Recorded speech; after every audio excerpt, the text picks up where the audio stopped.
This episode is brought to you by That Prize Guy. That Prize Guy is a competition company based in Bangor. Check out their website for some unbelievable prizes at www.thatprizeguy.co.uk. Mate, thanks for joining me today, mate. How's camp been going for you in the lead up to this fight? It's been good, mate. It's been long. I didn't take loads of time off. I took a bit of time off after the last fight, obviously. Rested and recovered. Long for my usual time off, but yeah, I was straight back in the camp and back to work from early May. So I've been in it almost 12 weeks. So yeah, it's been going well. Went to Marbella, done some of the camp out there, but other than that, we've just been training really hard. Seen that in Marbella at class, and there seems to be like a great camaraderie amongst the boxing booth gym at the moment. What's just clicked for you? Because he's always seemed close, but of recent times he's just seemed a lot closer, and everyone's pulling in together, working on the same goals. I think maybe for this one especially is that we're all fighting around the same date. Josh and Harlem and Aaron was supposed to fight next week, but he's not. But them two boys are fighting next week in Newcastle. And then now we've brought Lewis Crocker into the team. Through the ConlanBoxing link with me, we brought him in, and he's fitted in lovely, and is improving a lot. And we're all me, Lewis, Kurt. We're both fighting. We're all us three are fighting the following week after next. So it's going well. Everybody, when you go away on a training camp as well, like you're living with each other consistently for the 2 weeks we were there, and getting a good bond with everybody. So it was good. There seems to be as well, obviously, with your fight, there was a bit of a disappointment on March 12th. How hard was it for you to pick yourself up after that defeat? Um, in terms of picking myself up, it wasn't hard. In terms of kind of coming to terms with the defeat, it was tough. Um, as it was my first loss as a professional in a fight I didn't think I was going to lose. And was winning quite comfortably up until the point. So yeah, it was tough, but these are things that are meant to happen in life, and obstacles are put in your way to kind of figure out how to move forward and progress as a person, as a fighter, as everything. So um I believe in fate, and I believe that was supposed to happen, and now it's going to make me a better fighter, so I'm happy.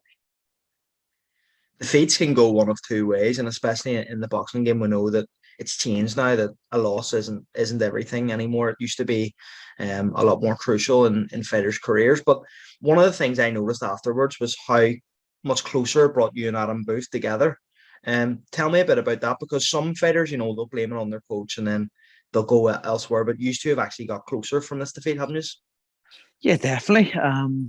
I think one of the things is that I didn't blame anybody, like a lot of people do. A lot of people point fingers and blame this and blame that, but I held myself accountable, and I took it all on the chin. Um, but at the same time, with me and Adam, you know, he hadn't done anything wrong. I think everything we worked on and everything we've been working on since I kind of came into the team was showing out, and like everything we believe and how things go in fights and the way things chop and change was all falling into place, and you know uh, that was all shown out in a world title fight. Unfortunately, I just was fatiguing got me in the end, but yeah, I think everything we worked on has started to show out and showing the fighter which I am. If anything, I can even tell from talking to you that it's made you hungrier. On August 6th, are we going to see Mick Conlan 2.0? Yeah, I think I'm going to come back a better fighter. I believe I have took a lot from that loss and learned a lot. And they're saying it's a learning curve more than a loss. As I'll improve and get better from that fight, more so if I have just got through it and won it. So yeah, I think you'll see a better version of me come August 6th. You fought for the first time as a pro in the SSE Arena in 2018. How much are you looking forward to getting back there, and what will it mean for you to return in front of the Irish fans? Yeah, I think it's going to be fantastic. I'm really looking forward to it. As you know, you've seen the atmosphere of the last two shows in Belfast at the Fela.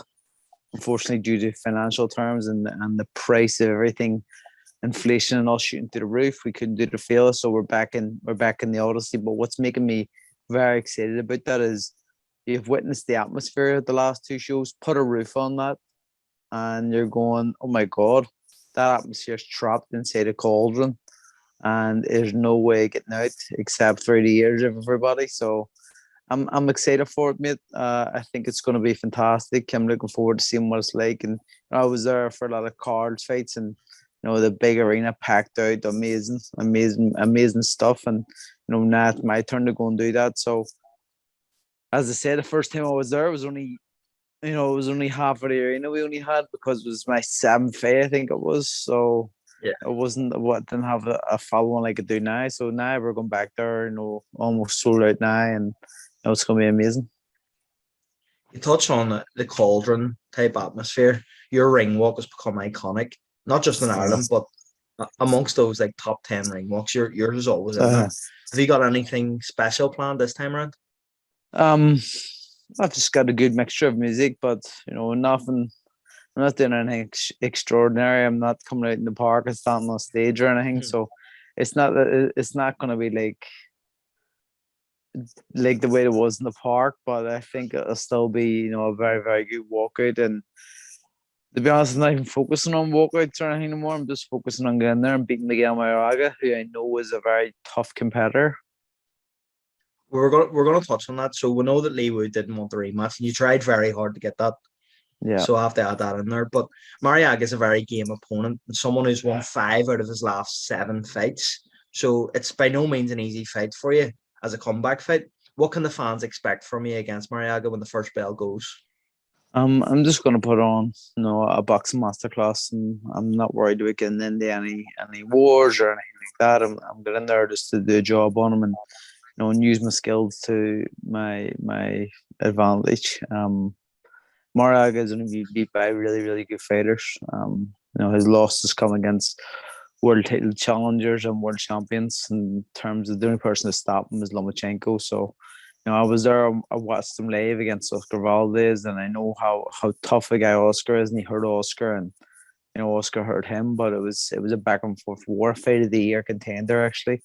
Um, and that was in LA. And yeah, I know it's a tough task, and I know a lot of people are saying like, why the fuck has he took this kind of fight for his comeback fight? But in my opinion, I didn't take much damage in my last fight, bar the last punch. Um, so I want to get right back into that kind of mix, and I think Mariaga is the right opponent. Definitely. And I was going to touch on that. He's been in the likes of Lomachenko, Valdez. Lomachenko's the only man to stop him. He's been in with Nicholas Walters as well. So what does a win on August 6th do for Michael Conlan? I think it puts me right back into the talking points again for everybody. Uh, there's been a lot of featherweights been fighting recently. You've seen Ray Vargas win the WBC title. Seen Isaac Dogbo beat Joet Gonzalez the other night there in a WBO eliminator. Um, so it will mean a lot. I think it puts me right back into the talking frame with those kind of guys and the champions. And I'm ready to face anybody. As once I get Mariaga out of the way, I would love to get back in with Lee Wood, but he's in a situation at the minute with himself and Santa Cruz, and when that fight happens, I heard Santa Cruz is agreed. But if Santa Cruz could be playing a game where he's just going to wait him out and hold off as long as possible, I don't know, but I would love to see him go on and win that. I don't necessarily think he will, but I would love to see him win it, and then we could probably do the rematch. But knowing Lee Wood, he'll probably want to do a unification with someone after that. So um, I had no point in me worrying about that or chasing for that. It is what it is. I just want to get back into the big boys in the tail race as soon as possible. Like we've got a few common boxing fighters on this card, so obviously we're looking very much forward to those fights. Which of the fights on the card, all the full card, are you looking forward to most? You know, I think for everyone. Not just me. I think everybody's looking forward to watching Tyrone McKenna fight. Just simply because he's pure entertainment. He's in a war every time he's in the ring. I hate seeing it because I love Tyrone and I don't like him seeing getting in the wars, even though it's fantastic to watch and stuff. But I know the fucking effects of boxing can happen people. So I like to see him go in and do a job on Jenkins, but it's his first fight at welterweight. Jenkins is a seasoned welterweight, so it could be tough enough while it lasts, and it'll be exciting, I think. But I think Tyrone pulls through in that one. Obviously looking to see the boys, are two prospects in Kurt and Kieran. Two boys who have really been progressing and putting the work in. And Kieran's had an unfortunate turn of events with his last fight being pulled and stuff, and unfortunately not getting on to the Fury card, but in terms of space. So I'm looking forward to seeing them boys back out in the fan base they'll bring, and let their home fans finally get to see them at home. And then I am really excited about seeing Lewis Crocker too. With him being in the gym, I'm seeing him sparring, I'm seeing the improvements. It's like, it's like he's learning how to box again. I think there's going to see massive improvements. He used to make so much mistakes. You could see from when he was even sparring all at the start compared to what he's doing now. And I think people will start to see a different kind of style, Lewis, which he hasn't shown, but which will be very, very effective and very fitted to his hard punching style.